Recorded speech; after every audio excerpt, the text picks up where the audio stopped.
43वां अध्याय कुवड़िया पीठ का उद्धार और अखाड़े में प्रवेश।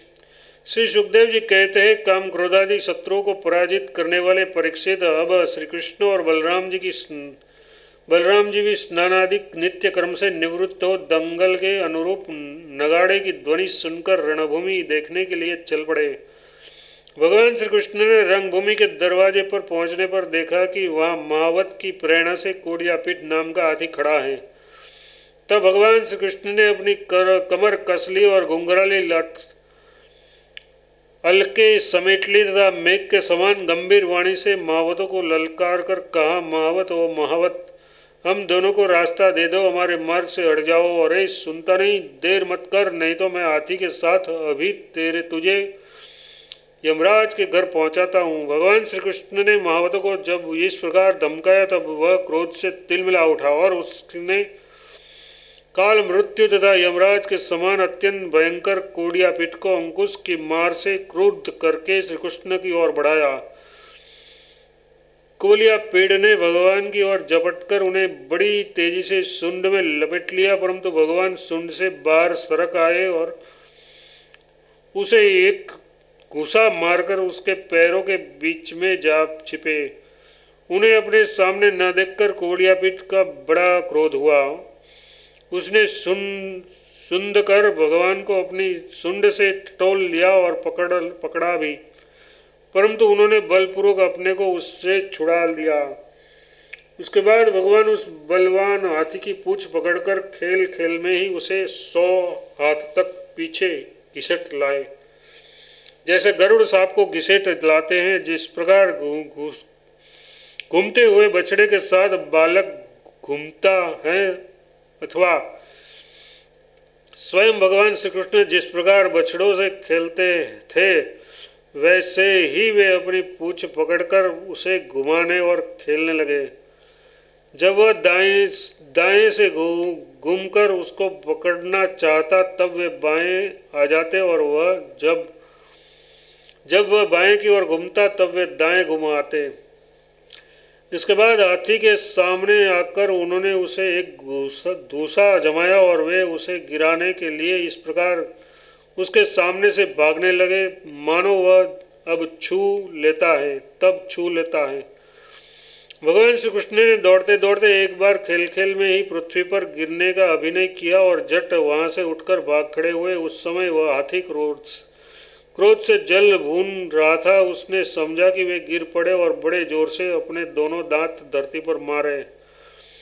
जब कोलियापीठ का वह आक्रमण व्यर्थ हो गया तब वह और भी चिढ़ गया। महावतों की प्रेरणा से वह क्रोध होकर भगवान श्री कृष्ण पर टूट पड़ा। भगवान मधुसूदन ने जब उसे अपनी ओर झपटते देखा तब उसके पास चले गए और अपने एक ही हाथ से उसकी सूंड पकड़कर उसे धरती पर पटक दिया। उसके गिर जाने पर भगवान ने सिंह के समान खेल ही खेल में उसे पैरों से दबाकर उसके दांत उखाड़ लिए और उन्हीं से हाथी और महावतों का काम तमाम कर दिया। परीक्षित, मेरे इस मरे हुए हाथी को छोड़कर भगवान श्री कृष्ण ने हाथ में उसके दांत लिए ही रंगभूमि में प्रवेश किया। उस समय उसकी शोभा देखने ही योग्य थी। उसके कंधे पर हाथी का दांत रखा हुआ था, शरीर रक्त और मद की बूंदों से सुशोभित था और मुख कमल पर पसीने की बूंदें झलक रही थी। परीक्षित, भगवान श्री कृष्ण और बलराम जी दोनों के ही हाथों में कोलियापीठ के बड़े बड़े दांत शस्त्र के रूप में सुशोभित हो रहे थे और कुछ ग्वाल बाल उसके साथ साथ चल रहे थे। इस प्रकार उन्होंने रंगभूमि में प्रवेश किया। जिस समय भगवान श्री कृष्ण बलराम जी के साथ रंगभूमि में पधारे, उस समय वे पहलवानों को व्रज कठोर शरीर साधारण मनुष्यों को नर रत्न, स्त्रियों को मूर्तिमान कामदेव, गोपियों को स्वजन, दुष्ट राजाओं को दंड देने वाले शासक, माता पिता के समान बड़े बूढ़ों को शिशु, कंस को मृत्यु, अज्ञानियों को विराट, योगियों को परम तत्व और भक्त शिरोमणि ऋषिण वंशियों को अपने इष्टदेव जान पड़े। सबने अपने अपने भावानुरूप क्रमशः रौद्र, अद्भुत, श्रृंगार, हास्य, वीर, वात्सल्य, भयानक, बीभत्स, शांत और प्रेम रस और प्रेम भक्ति रस का अनुभव किया। राजन, वैसे तो कंस बड़ा धीर वीर था, फिर भी जब उसने देखा कि इस दोनों ने कूल या पीड़ को मार डाला, तब उसकी समझ में ये बात आ गई कि इसको जीतना तो बहुत कठिन है। उस समय बहुत घबराया गया। श्री कृष्ण और बलराम जी की बाहें बड़ी लंबी लंबी थी। पुष्पों के हार, वस्त्रों और आभूषण, उससे उसका वेश विचित्र हो रहा था। ऐसा जान पड़ता था मानो उत्तम वेश धारण करके दो नट अभिनय करने के लिए आए हो। जिसके नेत्र एक बार उन पर पड़ जाते बस लग ही जाते।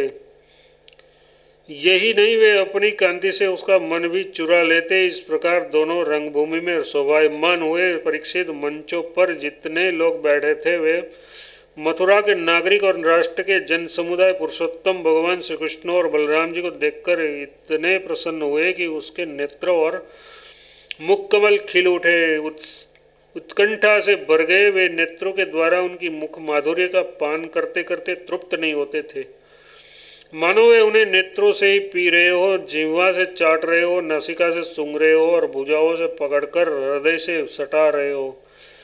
उसके सौंदर्य, गुण, माधुर्य और निर्भयता ने मानो दर्शकों को उनकी लीलाओं का स्मरण करा दिया और वे लोग आपस में उनके संबंध की देखी सुनी बातें कहने सुनने लगे।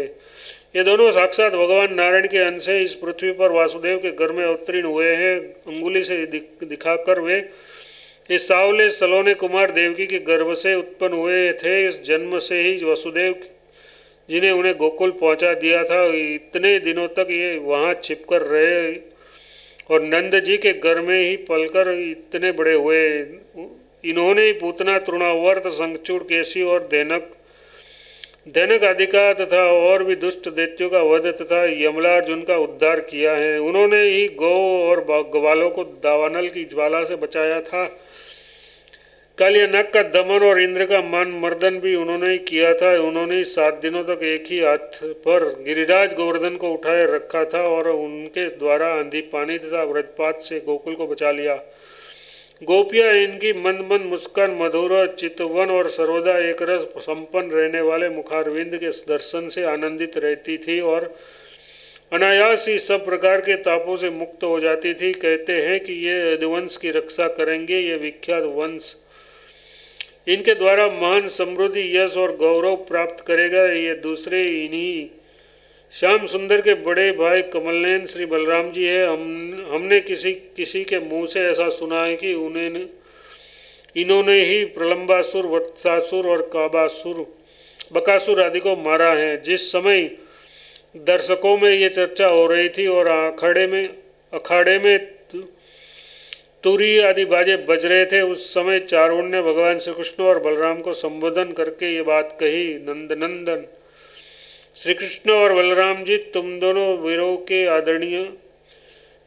आदरणीय हो। हमारे महाराज ने ये सुनकर कि तुम लोग कुश्ती लड़ने में बहुत निपुण हो, तुम्हारा कौशल दिखाने के लिए तुम्हें यहाँ बुलवाया है। देखो भाई, जो प्रजा मन, वचन और कर्म से राजा का प्रिय कार्य करती है उसका भला होता है, और जो राजा की इच्छा के विपरीत काम करती है उसे हानि उठानी पड़ती है।